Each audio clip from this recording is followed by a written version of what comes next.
কত ঘাস হয়ে গেছে। এই ঘাস যদি পরিষ্কার না করি এবার তো ফসলের মুখই দেখতে পারবো না। আহ, কি করি?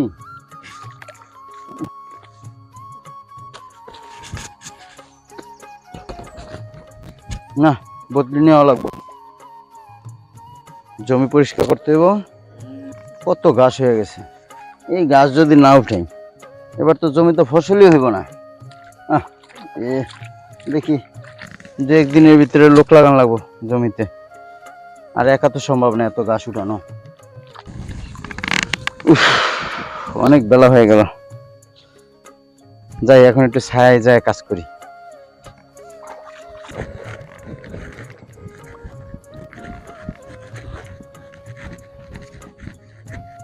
এই এদিকে আসো।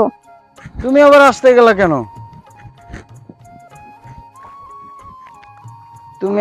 গেলা কেন? দাও হাতটা দাও। উফ, যে গরম পড়ছে। তুমি আবার এই ভর দুপুরে কেন আসলা? এই শুনো, আমগো মাইয়া পরীক্ষায় পাস দিছে। কি কও? এই কথাটা বলার জন্যই তোমার কাছে আসলাম।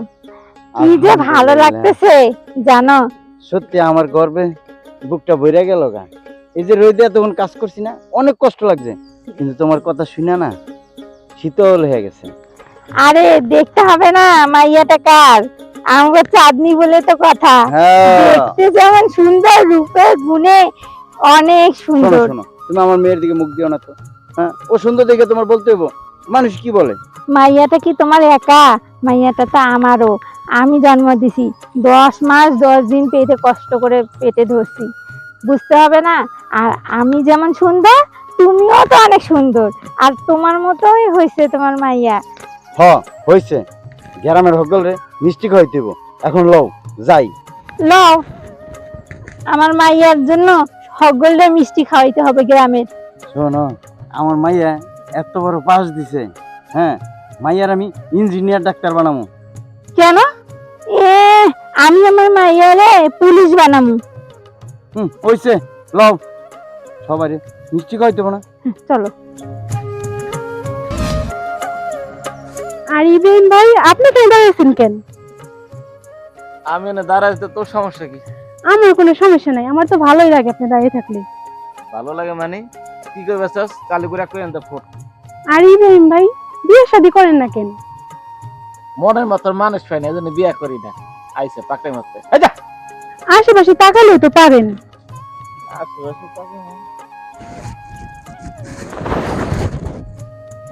এই তোর কোনো কাম আছে? কাম না থাকলে যা তো, যা। ইব্রাহিম ভাই, পথে সামনে কিন্তু পা কাটে।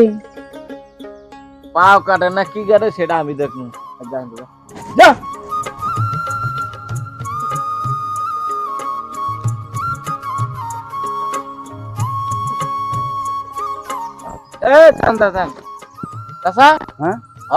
মিষ্টি খাইবেন মানে চাষি? কিসের মিষ্টি? আরে আমার মাইয়া চাঁদনি আছে না, আর বড় পাস দিছে, এর লাগে গ্রামের হকল রে মিষ্টি খাওয়াম। ও, আমার চাঁদনি পাস দিছে? তোমার চাঁদনি মানে? আরে না না, মানে আমাকে চাঁদনি পাস দিছে। ও আচ্ছা আচ্ছা, যাক ঠিক আছে, সমস্যা নাই, পাস দিছে, যাক অনেক খুশি হইলাম। চাচি, চাচা, তাহলে আমি পুরো গ্রাম ছড়াই দেই যে আমাকে চাঁদনি পাস দিছে। যাও যাও, আমরা এখন মিষ্টি দোকানে যাবো।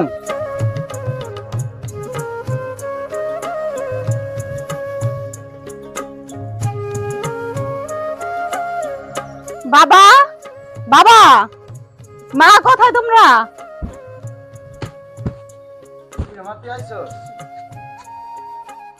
আচ্ছা তোমরা কি শুরু করছো বলো তো? তোমাদের জ্বালায় গ্রামে আমি ঢুকতেই পারতেছি না। কি শুরু করছো এসব? কি করছি? কি করছি মানে, তোমরা যে এই সারা গ্রামে এইভাবে মিষ্টি বিতরণ করতেছো, কারণটা কি? করবো না?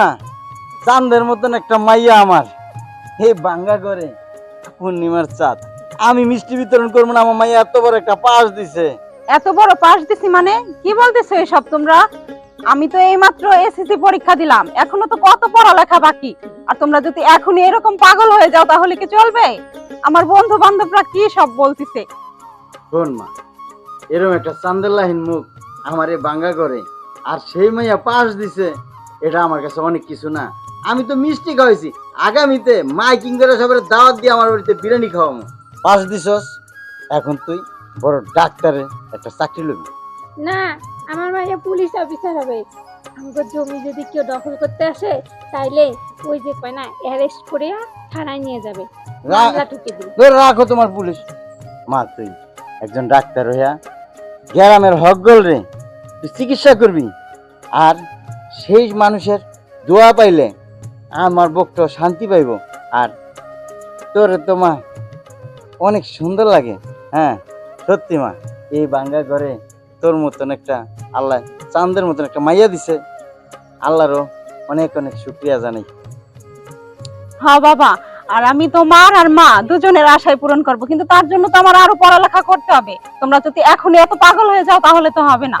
আচ্ছা বাবা, তুমি কোনো টেনশনই করো না, আমি আরো পড়ালেখা করে তারপর তোমাদের মুখ উজ্জ্বল করব, আর তোমাদের স্বপ্ন অবশ্যই পূরণ করব। হ্যাঁ তাই যেন হয় মা। হ্যাঁ, আর মা এভাবে কি এখানে দাঁড়ায় থাকবো? খিদায় আমার পেটটা চোচো করতেছে, চলো আমার ভাত দিবা। ও মা চল, তোর জন্য খাবার রেডি করছি, চল। গ্রামের সবাই যেমন বলতে পারে যে কৃষকের বাঙ্গা ঘরে চাঁদের মতন একটা মাইয়া। হ্যাঁ বলবেই তো। চলো।